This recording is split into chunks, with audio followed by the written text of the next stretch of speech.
daw pong alam si Vice President Sara Duterte sa nilalaman ng mga resibo ng kanyang confidential funds.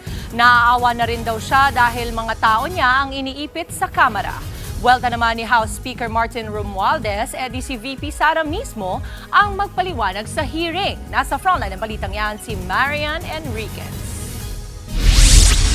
Ilang araw ng laman ng balita ang paghahanap kay Mary Grace Piatos. Isa siya sa mga pumirma sa acknowledgement receipt na pinang-liquidate sa higit 600 million pesos na confidential funds ni Vice President Sara Duterte mula noong 2022 hanggang 2023. Higit 4,000 resibo galing Commission on Audit ang binusisi ng House Committee on Good Government. Ilan sa mga ito ang nabistong questionable pero wala raw alam sa mga ito ang bise.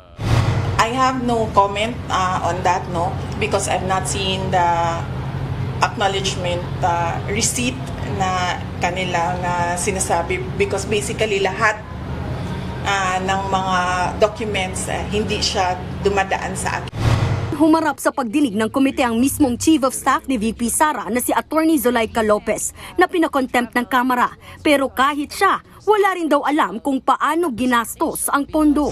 Ang Special Disbursing Officer naman na sina Gina Acosta at Edward Fajarda kasama na sa 4 na naunang pinakontempt ng Kamara pero hindi rin sila mahagilap. Sabi tuloy ni VP Sara, naaawa raw siya sa mga tauhan niyang nadadamay sa pamumulitika sa kanya.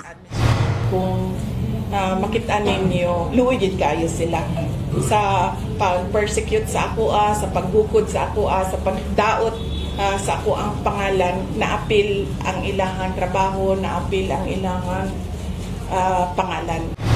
Ang pahayag na yan ng bise, tinabla ni House Speaker Martin Romualdez. Kung ayaw daw niyang madamay ang mga tauhan niya, dapat na siya sumipot at mag-oath at magsalita at mag-explika. Siya lang yata may alam kung ano nangyari sa mga pondo. Kaya dapat siya na mag-explika. Huwag na lang niyang bigay sa mga officials ng OVP o sa deputy.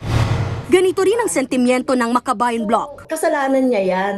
Siya nga yung pinapasalang namin, ayaw niya mag-take oath. So, wag siyang hipokrita. Sa Lunes, November 25, nakatakda ang susunod na pagdinig ng House Committee on Good Government. Ayon sa liderato ng komite, maaari naman na nilang tapusin ang pagdinig kung dadalo na ang 4 na opisyal na kinontempt na tinuturong may kinalaman sa kung paano ginastos ang pondo ng taong bayan. Nagbabalita mula sa Frontline, Marian Enriquez, News 5. Mga kapatid, Dimples Romana po, kumpletuhin ang inyong umaga ng mga kwentong puno ng inspirasyon. Salubungin po ang bawat araw ng may ngiti at pag-asa. Kaya't mag-subscribe na po at mag-follow na sa aming social media pages ng News 5.